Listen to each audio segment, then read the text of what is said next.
case of pranayama also it is the same.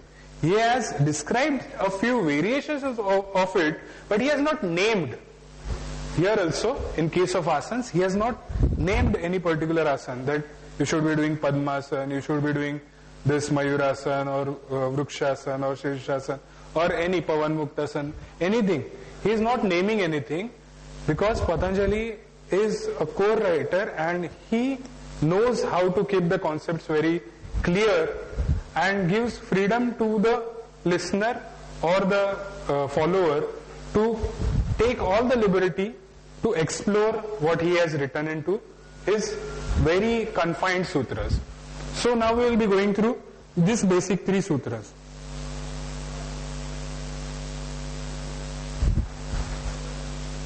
See how he has defined asana. Stiram Sukham Asanam. Just a single sentence he has put down. Stiram Sukham Asanam.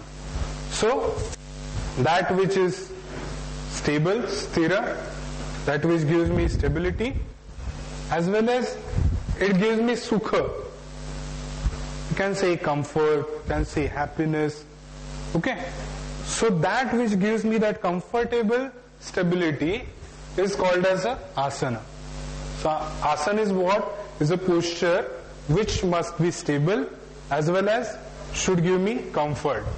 So now if you see this, if anyone knows Sanskrit well and wants to explore this sutra particularly, see how combinations and permutations can be made with these 2 words. As now for instance we have understood what is sthira and what is sukha.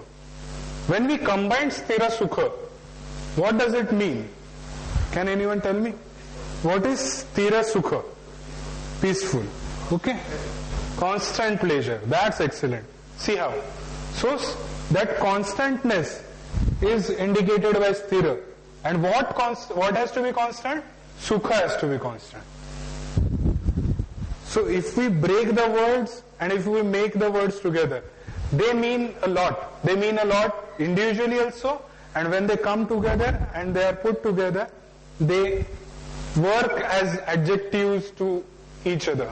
So it is sthira sukha, that which gives me undaunted, constant happiness or sukha is what is asana. Is what is asana. Now, what is that asana? That has been explored later on by all this Hatha Pradipika, Gheranda Samhita and various other authors and writers and teachers of days today also are exploring upon which type of asana can give me comfort.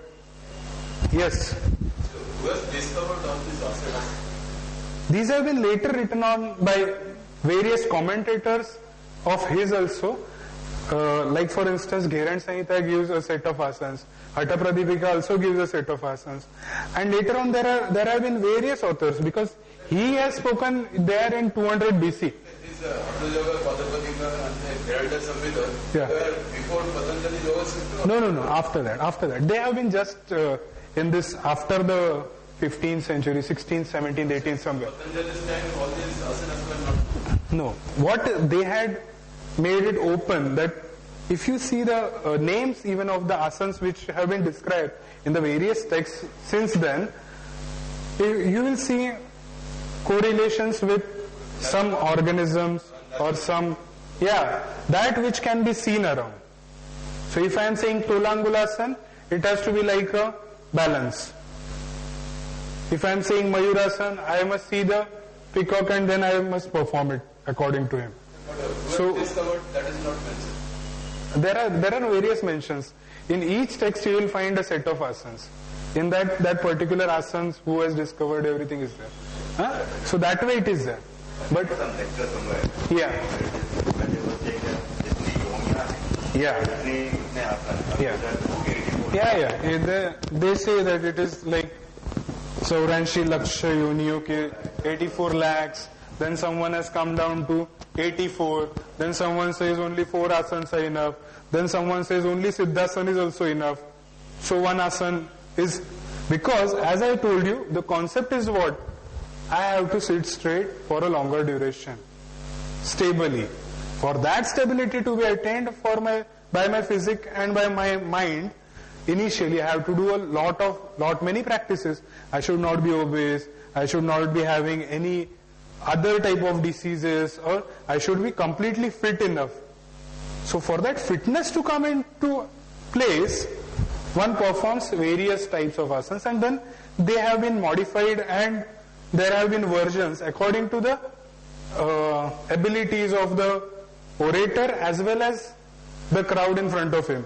Whatever was the requirement from time to time, they have been changing. Now we are seeing various other classes of total yoga have been coming, that they are bringing in very, very new experiments are being done even now also. So basically what I want to say is that Patanjali was nowhere they had closed the boundaries. They placed the basic principles and just threw it open that now let everyone explore it out. So they were not of a Sankuchit type of vritti.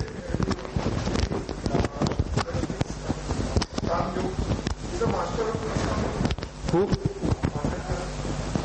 Patanjali, as he rightly said it, the word is compiler. Patanjali in his first sutra itself he says that yoga has been there since time immemorial, and I am just compiling. When Patanjali writes that 195 sutras, at the first sutra itself he expresses his gratitude openly out that I am not the originator, I am not the one who has made all these things, but I am just compiling the information around me. So he has just compiled it for us and made it into a particular fashion so that we can understand it step by step properly. It is around 200th century. So as I told you, now this sukha can be sthira. Sthira and sukha can be individual entities also, and if combined together they give us a more deeper meaning, that for that happiness to be constant or undaunted, that is what is given out by asanas. Then what he says in the second sutra following this Sthira Sukham Asana, he says Prayatna Shaithilya Ananta Samapatti. Now once I have started performing asanas, I have found out a set of asanas which is suitable for me as a beginner or as an advanced practitioner, or whatever stage I am into, or with whatever slot of diseases or disorders I have started a set of asanas. Now what Patanjali asks for is that, okay, you have found out something in which you can stay in Sthira Sukha, okay, then that is the asana for you. Now then what he says, it has to be Prayatna Shaithilya and Ananta Samapatti. How I should perform a particular asana? Whichever, let me do any asana, but it should be, after performing it regularly, it should become physically, it should go into effortlessness pattern. So there should be no much of strain and struggle to get into that particular asana. Okay, initially there would be some stretching, some things we learn step by step. If I have to raise till here, then here, then here, or a particular fashion. But no, that's what he is saying. Na? Initially it may seem to be mechanical, but when I have attained a particular, say, Tadasana, if I am performing, I do it, and then finally if I am in Tadasana, and then I should be stable, okay, then I should not be again falling here and there and that. He is telling us what has to be finally achieved. He told us that if you are performing asanas, finally you have to reach to a stage that is Sthira Sukha Asana. Then he is saying it has to be Prayatna Shaithilya, means the movements should become so smooth that there should be no strain. Our instructor used to tell us, see, चेहरे पे कोई सुरकुती दिखनी नहीं चाहिए. It means your face should be calm and quiet when you are performing asana. If I am performing an asana